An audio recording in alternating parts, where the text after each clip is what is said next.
You have to have fuel, you have to have a heat source, and you have to have oxygen. Those are the three things that get any fire.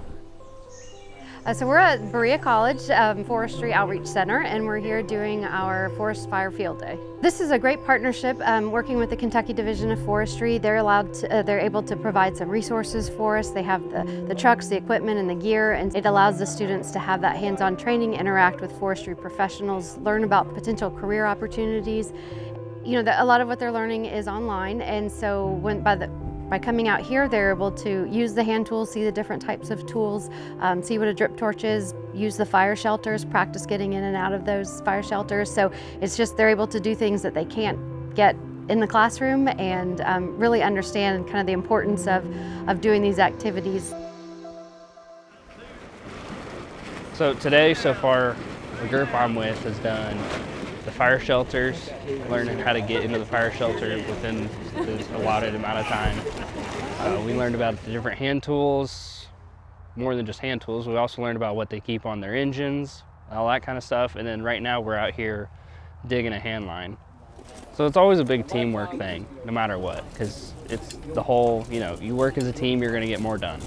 If everybody is split up individually, then somebody's gonna get hurt and you're not gonna get much done. As a team, you look out for each other, you help each other, you do everything. Today you got to put the tools in the hands, and we got to work on our fire line communication. We got to put them in a real world opportunity without having flames involved, to be able to practice that craft of working on fire line construction. One of the reasons that we're doing the firefighter training is because we want to instill in them the safety protocols. So when you have something happen in a real life situation on a fire line, on an active day one, then they have already been in that scenario and they have kind of thought their way through this. So now safety comes from experience. So the more we can get them out in the woods ahead of time, even if there's not an active fire, it starts to build them some confidence that they know what they're doing, that they're out there, and it's that experience that will instill the safety protocols that will pay off later.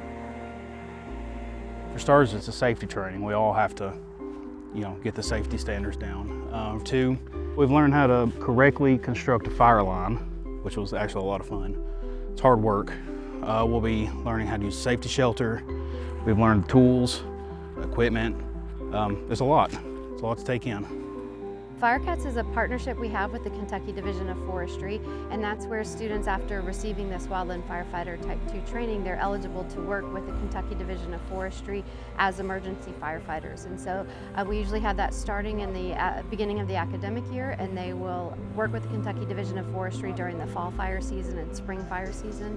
And applications are due at the end of March, and then we start at the beginning of the academic year, giving our students the tools to manage forests and do things in a healthy way. They can use fire for prescribed fire to do land management and things like that. That's improving the forest land and the communities that depend on them.